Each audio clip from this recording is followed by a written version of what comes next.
नमस्कार दोस्तों, मैं नितेश गुप्ता आपका स्वागत करता हूं आज के पॉडकास्ट में। आज हम दिन के 5 बड़े टॉपिक पर डिस्कशन करेंगे और हम अपने फ्रेंड अंतनु जी का स्वागत करना चाहेंगे। वेलकम अंतनु जी, नमस्कार आपका। अंतनु जी, नमस्कार। सबसे पहले हम जी अंतनु जी, सबसे पहले हम डिस्कस करना चाहेंगे G7 मीटिंग के बारे में। उसके बारे में आप हमको क्या बताना चाहेंगे? जैसे हम लोग को पता है कि नीतीश जी के G7 अभी स्टार्ट हो गया है और हमारे इंडिया के हमारे जो पीएम है नरेंद्र मोदी जी वो गए हैं G7 से। ऑन द अदर साइड एक न्यूज बहुत ही हाईलाइटेड हो रहा है इसमें कि यूएस के जो प्रेसिडेंट डोनाल्ड ट्रंप थे वो अचानक से G7 से निकल गए। क्यों? क्योंकि उनका कहना था कि वो अभी काफी इम्पोर्टेंट एक केस हैंडल कर रहा है जो है कि मिडिल ईस्ट में पीस, जो ईरान और इजराइल का हुआ। तो उसमें हम लोग लेट मतलब आगे आते हैं। पहले हम लोग जान लेते हैं G7 के बारे में। G7 के बारे में एक टाइम में कहा जाता था कि जब G7 स्टार्ट हुआ था तब दुनिया का टोटल जो इकोनॉमी है, एग्जैक्टली G7 जब स्टार्ट हुआ था उसमें 6 कंट्री था, G6 कहा जाता था। आगे जाके वो G7 हुआ, उसमें कनाडा ऐड हुआ। और उस टाइम में G7 का जो टोटल दुनिया का जो जीडीपी था उसका लगभग 66% एक टाइम था जब 66% जीडीपी के कंट्री का टोटल ऐड होता था। मगर प्रेजेंटली अगर देखा जाए ये जो ग्राफ है ये 1995 के बाद से ये गिरता आया और अभी लगभग वही 29% टोटल जो जीडीपी है वो G7 कंट्रीज के अंदर है। इसके अलावा भी मैं बोलना चाहूंगा कि अगर G7 कंट्रीज का जो टोटल अभी ग्रोथ है जीडीपी का उसको अगर देखा जाए उस हिसाब से कोई भी कंट्री इंडिया के करीब में नहीं है। जैसे हम लोग को पता है कि इस बार हम लोग का जीडीपी का जो ग्रोथ है वो राउंड अबाउट आपका 6.2% के आसपास होना चाहिए। ऑन G7 में सबसे हाईएस्ट जो जीडीपी है, जीडीपी ग्रोथ है वो है आपका यूएस का, वो भी 1 पॉइंट समथिंग, मतलब 1 से 1.5 के बीच में ही ये परसेंटेज है। एक और बात है, जिसमें जर्मनी भी एक ऐसा कंट्री है जिसका जीडीपी ग्रोथ कम जीरो है लगभग। तो नो डाउट इससे हम लोग उम्मीद कर सकते हैं कि आने वाले दिनों में इंडिया जिस तरह से ग्रो कर रहा है आगे जाके G7 में ऑब्वियसली इंडिया को एक स्थायी जो सदस्य पद होता है वो मिल जाएगा। इसके अलावा भी जैसे हम लोग को G20 जब हम लोग होस्ट किए थे उस टाइम में हम लोग को पता चला था कि इंडिया का क्या पावर है। G7 में भी हम लोग को वही देखने को मिला। अगर हम लोग G7 जब से शुरू हुआ है या फिर जब से इंडिया को इनविटेशन मिलना स्टार्ट हुआ है G7 से, उस टाइम से अगर हम लोग देखें उस टाइम में हर साल देखते हैं जो कोई भी G7 में अपने तरफ से अपना कंट्री को रिप्रेजेंट करता है, कोई भी प्रधानमंत्री हो चाहे प्रेसिडेंट हो, हर कोई चेंज हो गया है। फॉर एग्जाम्पल अगर हम लोग यूएस का ही ले ले, जो बाइडेन थे अभी डोनाल्ड ट्रंप आ गया है। इस तरह से अगर हम लोग देखें यूके में भी चेंज हो गया है।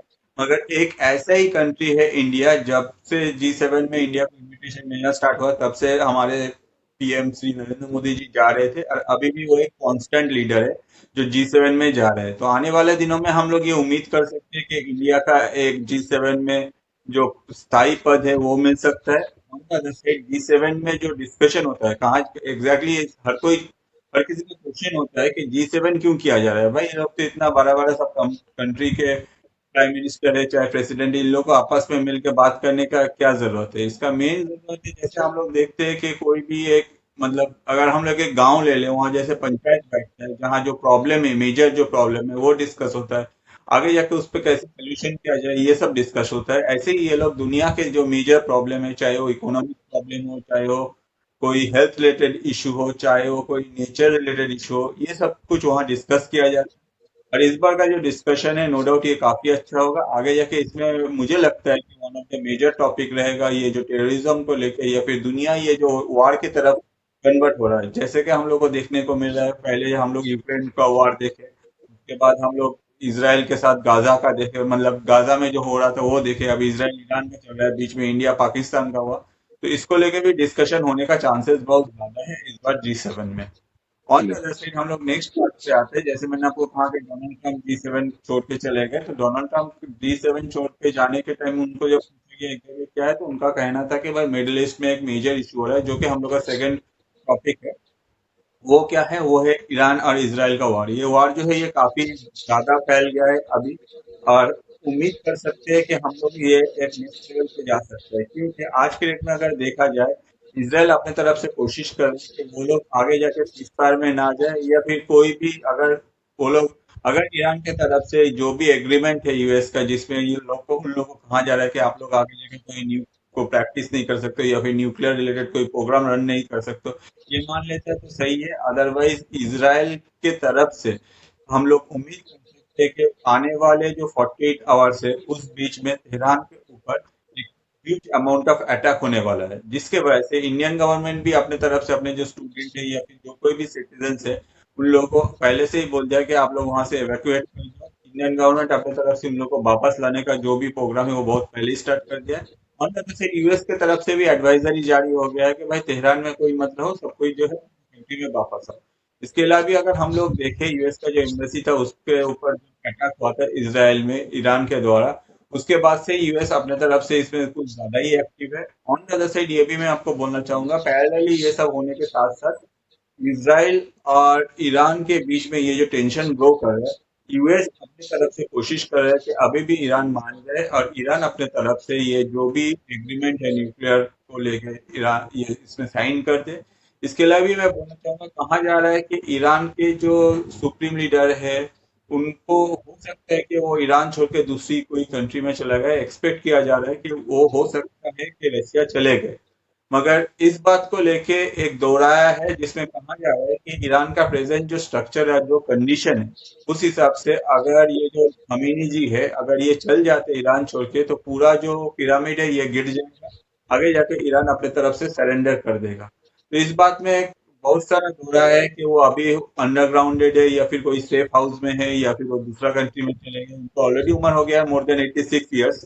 तो इसको लेके बहुत ही क्वेश्चन अराइज होते हैं। On the other side Israel अपनी तरफ से कोशिश कर रहा है आगे जाके ये कमीनी जो है इनको खत्म करने के लिए, क्योंकि अगर देखा जाए मेजर जो इशू है इसराइल का, जिसमें अगर आप हमास को ले लें, हिजबुल्ला को ले लें, हुती को ले लें, ये थ्री जो एच है, ये सबके साथ ये खमीनी का कनेक्शन बहुत ही गहरा है। और इसराइल में टेररिज्म फैलाने के लिए जो अगर कोई one of the major important कोई भी पर्सनैलिटी है उसमें नो डाउट ये खमीनी भी काउंट होते हैं।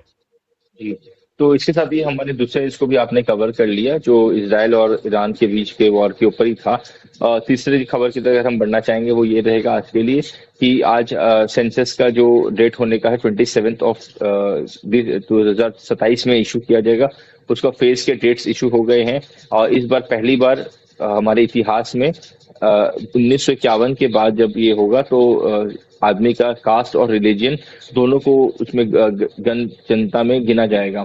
तो अगर 2027 में जब ये शुरू होगा और आपके पास लोग अगर आप जाके पूछेंगे कि आपके क्या घर पे कितने लोग हैं, साथ ही साथ आपका जाति क्या है और ये क्या है, तो इससे बुरा मत मानिएगा। ये हमारे part of the construction of the new constitution के हिसाब से एक तरह से देखा जा रहा है।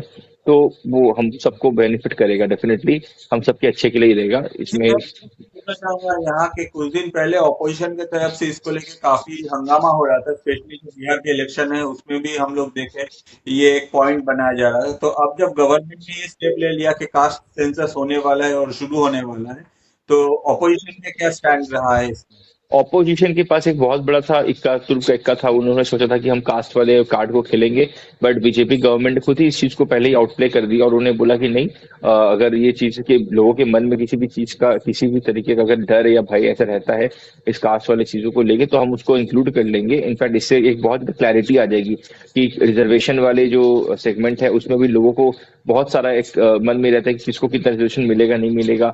लोगों के मन में क्लैरिटी नहीं होती है।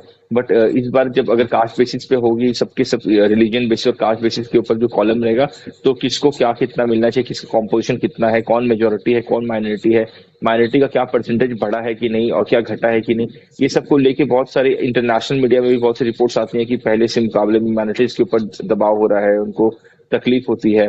बट ऐसा कुछ एक्चुअली देखा जाए तो वेस्टर्न मीडिया का बहुत बार प्रोपेगेंडा भी फैलाने की कोशिश करती है। जब इस बार ये ऐसा अपने जब यहाँ पे सेंसस काउंटिंग होगी उसमें से बिल्कुल क्लियर हो जाएगा कि कितना ज्यादा अपने जो माइनॉरिटी जो भाई हैं वो उन्होंने कितने उनके जनगणना में कितनी बढ़ावत हुई है। तो इसके साथ ही इसके ऊपर में फिलहाल यही न्यूज है। फोर्थ न्यूज हम बताना चाहेंगे कि यूएसए में फीफा वर्ल्ड कप क्लब्स की तरफ से एक आयोजन किया गया है जो आज से किक ऑफ हुआ है और उसके अंदर मैनचेस्टर यूनाइटेड की भी टीम पार्टिसिपेट कर रही है। फिफ्थ न्यूज हम ये बताना चाहेंगे मार्केट के रिलेटेड कि आज निफ्टी सेंसेक्स वगैरह में काफी भारी गिरावट आई थी। क्योंकि एक्सपेक्टेड था, ये तो होना ही था। मार्केट में थोड़ी गिरावट यहाँ पे आई है लगभग 1.5% की, और डाउ जोन्स जो अमेरिकन है कंपनी, उसके अंदर भी 1.5% गिरावट आई है। क्रूड में आज 200-250 पॉइंट की बढ़ावट देखने को मिली है हमको, बिकॉज अभी ये जो युद्ध है वो रुकने का नाम नहीं ले रहा है। तो हमको ऐसा देखने को मिलेगा कुछ दिन तक, बट अभी भी 24,600 का लेवल काफी महत्वपूर्ण लेवल रहेगा। 24,800 जब टूटेगा तो 24,600 तक हमको देखने को मिल सकता है निफ्टी आते हुए। तो वहां से 200 पॉइंट गिरावट और देखने को मिल सकती है, जिसके अनुमान किया जा रहा है कि शायद अगर ये वॉर का सिचुएशन अगर ठीक नहीं होता है तो ये लेवल्स जल्दी ही आ जाएंगे। तो इसके साथ ही आज का हम समाप्त करना चाहेंगे हमारे आज के न्यूज के लिए। धन्यवाद करना चाहेंगे हमारे फ्रेंड अंतनु जी का। शुक्रिया अंतनु जी आज का अपना समय देने के लिए, थैंक यू सो मच। और thank you friends Nitesh please जी। लाइक शेयर और सब्सक्राइब जरूर करें, हमको उससे मॉरल सपोर्ट मिलेगा कि हम और भी आगे बढ़ पाए और अच्छे अच्छे तरीके से आपको अच्छे न्यूज और इन डिटेल बता पाए। Thank you. थैंक यू, धन्यवाद।